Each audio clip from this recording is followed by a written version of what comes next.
গুরুতর অসুস্থ হয়ে রাজধানীর একটি বেসরকারি হাসপাতালে ভর্তি হয়েছেন ছোট পর্দার জনপ্রিয় অভিনেতা মুশফিক আর ফারহান। শারীরিক অবস্থার অবনতি হলে শুক্রবার রাতে তাকে আইসিইউতে নেওয়া হয়। বর্তমানে শঙ্কামুক্ত রয়েছেন এই অভিনেতা।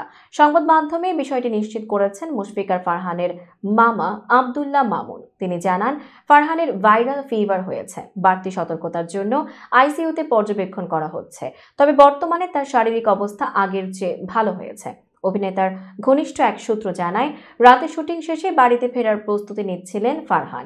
এ সময় হঠাৎ অসুস্থ হয়ে পড়েন তিনি। প্রচণ্ড শীত শীত অনুভূতি হচ্ছিল তার। নাটকের প্রোডাকশন টিম দ্রুত ৫ থেকে ৬টি কম্বল দিয়ে তার শীত নিবৃত করা যাচ্ছিল না। এরপরই তাকে হাসপাতালে ভর্তি করা হয়।